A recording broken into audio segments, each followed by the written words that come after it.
Je m'appelle Souleymane Teliko, directeur général du Centre de formation judiciaire. Est-ce que vous pouvez revenir sur l'objectif de ces 2 jours d'activité?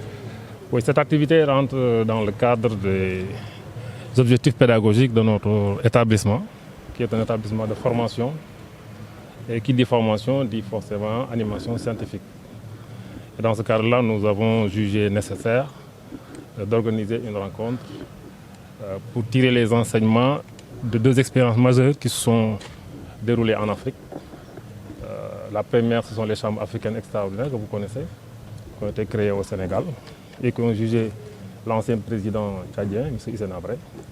Et la seconde, c'est la Cour pénale spéciale, qui est une juridiction hybride, similaire aux chambres africaines extraordinaires et qui continue aujourd'hui à fonctionner en Centrafrique. Nous avons invité 5 magistrats de la Centrafrique qui sont venus échanger leur expérience avec les acteurs judiciaires sénégalais. Pourquoi le choix de ces sujets-là?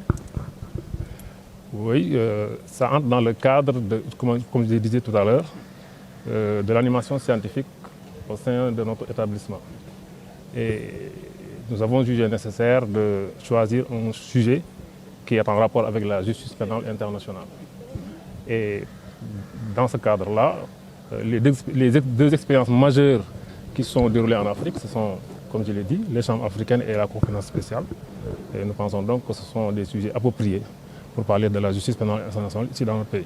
Quels sont les défis de la justice pénale? Quels sont Les défis de la justice pénale? Les défis sont nombreux, on passerait toute la journée pour en parler. Et c'est précisément l'un des objectifs de ce séminaire, de situer les problématiques, d'identifier les défis et les contraintes, et éventuellement aussi de formuler des revendications, des recommandations, autant pour moi, qui soient utiles pour l'approfondissement de notre justice. Comment? C'est un cadre d'échange et de partage. Et donc, ce que nous attendons, c'est qu'il y ait un enrichissement mutuel, mais également, comme je l'ai dit, des recommandations qui seraient profitables à la fois à la justice sénégalaise et à la justice pénale internationale.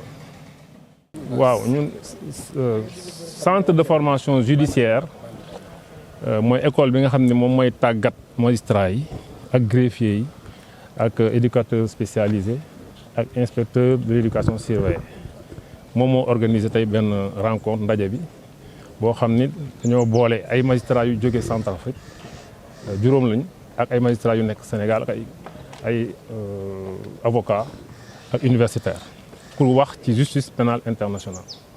bu ñu nee justice pénale internationale nag moom mooy juridiction yi ngeen xam comme ay cour pénale internationale wala yeneen mais dañ see tànn ñaar yooyu mooy benn cour pénale spéciale boo xam ne mu ngi liggéey ci Centrafrique ak beneen boo xam ni fii lañ ko créé woon ci Sénégal mooy chambre africaine extraordinaire te mu àtte woon ancien président Hissène Habré. donc ñaari magistrats yu jógee si ñaari juridiction yooyu la ñu boole pour ñu weccoo xalaat wax seen expérience naka la demee woon ak yan leçon yan jàngat lañ ci mën a jël pour mën a doxal suñu justice.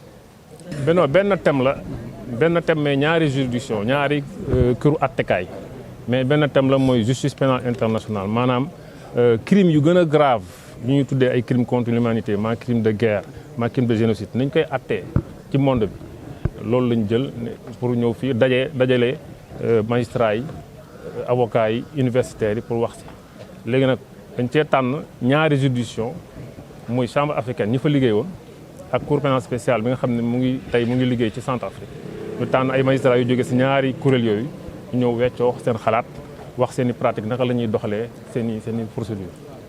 lan mooy seen attente si ñaari attente yi mooy ñu waxtaan ci justice pénale nu ñu koy doxalee ak crimes internationaux yooyu naka lañ koy traité bu ñu paree si loolu nag jàpp nañ ne ku nekk dina si jëlee ay njàngat non seulement magistrat ak greffier ak avocat yi nekk fii mais magistrat yu jóge bitim réew ñëw fi ñoom it dinañ xam magistrat sénégalais nan lañ si gisee nan lañ ko gisee donc mun naa ne ku nekk dina si am ay leçons yu ngi si jàng.